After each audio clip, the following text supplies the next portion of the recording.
Live from the internet, it's the Dr. Tom the Frog Show!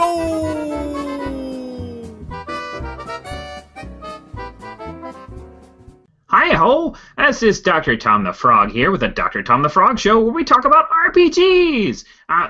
Again, we've got another great background by Jeff Brown. You should check out his Patreon. He's an amazing artist. And now we are going to bring on our special guest. Now, I'm super excited because this guy, he's been on one of the Batman movies, and he was also on Three Musketeers. He's on the NCIS. We have Chris O'Donnell. How are you doing, Chris O'Donnell?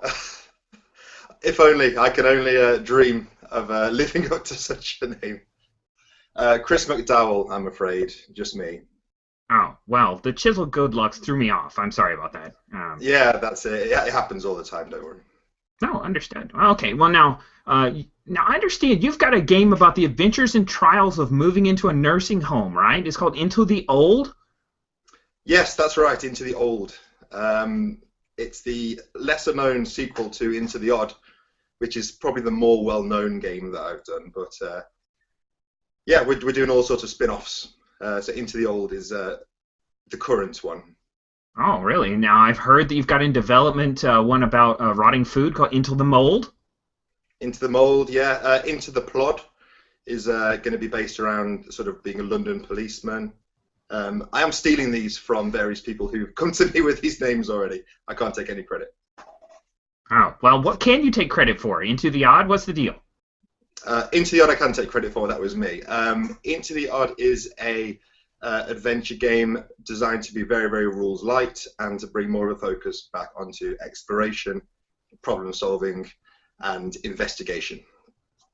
Oh, so I understand that you've got a free version, and then if people really want to spend money, you've got a paid version. What's the difference between the free and the paid? And yeah, the goal was for the free version to have everything that you need to play. So you've got how to create a character, how to play the game, how to get started, and if you want to run the game, you'll probably want to buy the complete version because that's got the referees guidelines and so on. You know, you've got a lot of random tables on your blog, Sooga Games. Have you ever thought about making a random table of random tables, like pool table, card table, dressing table, communion table? I've thought about this. What do you think? Yeah, I could write that down because a lot of the times you sort of, how many times have you said you enter a room and there's a table? But you could do with a random table, couldn't you, really? Yeah, talk about something really odd, huh? Yeah, do I have to credit you for that if I use that idea? Absolutely. Ah, okay. Now, I mean, you can get all the monies, but I just want to... okay. I'm only about the money. That's fine. I understand that with all this table work and other game designs, that you just had so much that you decided you had to do a Patreon. Now, so what's on your Patreon? So the idea behind my Patreon is I write maybe sort of between 10 and 20 blog posts a month, and I don't want to ask people to pay me to do them because they're something that I want to do anyway. So I'm always going to do the blog posts. But we just finished my first month of Patreon, and the sort of pledge money that's coming through will allow me to put them into a compendium, commission some artwork, commission some good layout work, and maybe do a print run of a compendium. So it's basically taking what I've been doing on the blog, and it's going to be just getting a more professional, if you like, release of that material. Oh, that sounds pretty fun. All right, are you excited with the Patreon? How's it going for you? I am. I'm amazed at the amount of people that have taken it up. You know, you throw these things out there. I thought Patreon's pretty low risk. It's not like doing a Kickstarter. And yeah, I've been absolutely amazed by what's come through. So I'm just getting the first month's money through. So it's very exciting to be talking to artists, some of whom I've worked before, some of whom I've not worked with yet. And yeah, it's just a really exciting time because, like you say, it just allows you to explore some things that I wouldn't have been able to ordinarily do without any budget. Oh, well, then, congratulations. I'm glad that's working out. So, thank you. I'd like to step back to Into the Odd there. People say that it's pretty different from your normal OSR game, mostly from like the backdrops and the setting. What is it about Into the Odd that makes it stand out in your mind? Well, it's two things really. The main focus of me making this game was that I loved some of the stuff that was coming out of the OSR, but I'm really not a huge fan of Dungeons and Dragons rules.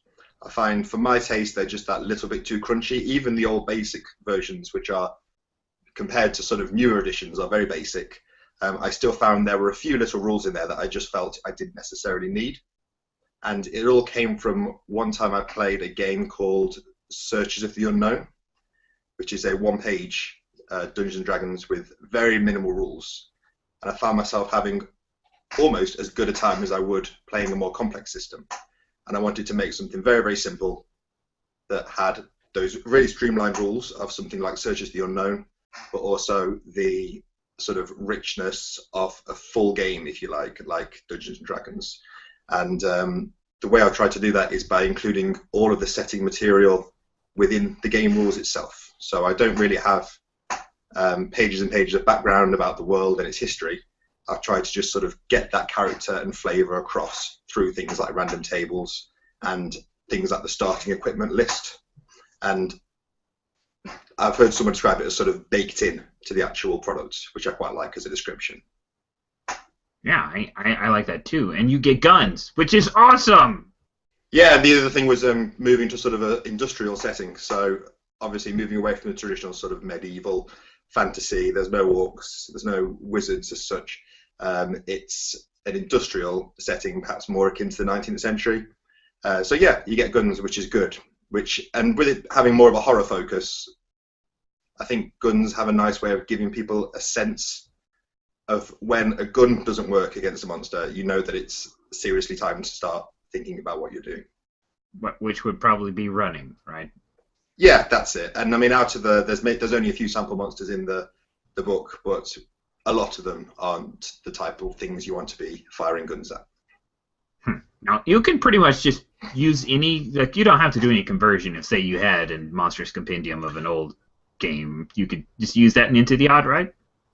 Yeah, well, what I've tried to do is I've tried to make it so that if I gave you a description of what a monster is, you would be able to very quickly make the numbers that you need, because all you really need is you need 3 ability scores, hit points, and an attack at the basic level.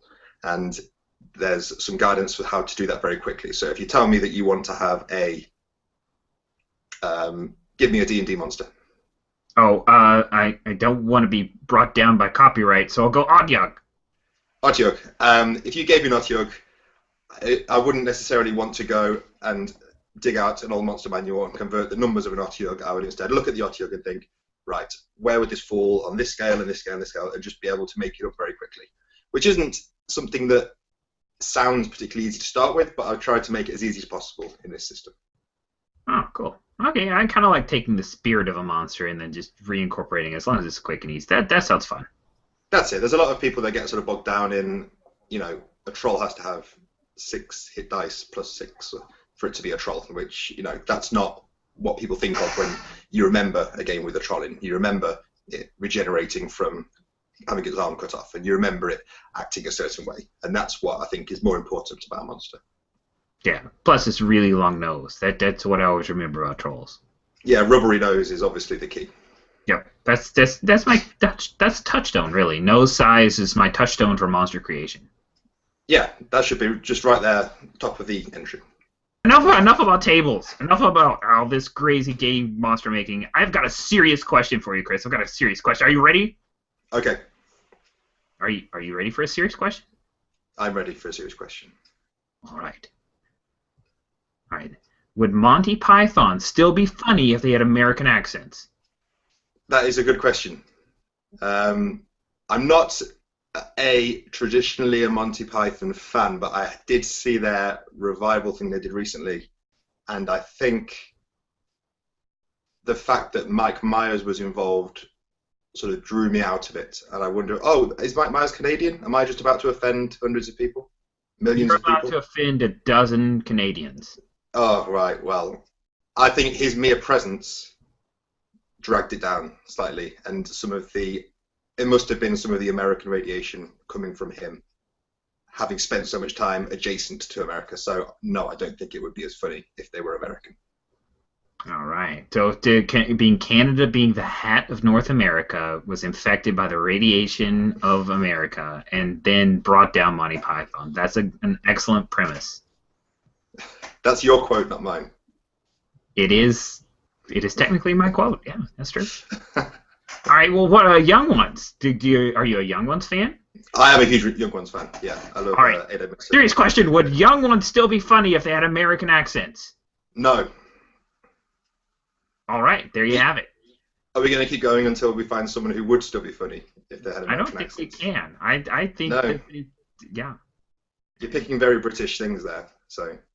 Are there any British comedy troupes that would still be funny with American accents? I'm trying to think of American adaptations I've seen of British comedies, and it's not a good list. No. No, so sorry, I might have to pull the plug on that one. All right, the plug is pulled. Well, Chris McDowell, thank you so much for coming on the Dr. Tom the Frog Show. It was super great having you. Thank you very much, Dr. Tom. You just watched the Dr. Tom the Frog Show, and we hope that you liked what you saw, yo. But if it was a big waste of your time, well, it's free, so that's not a crime. But if it was a waste of your time, yes, it's free, so that's not a crime.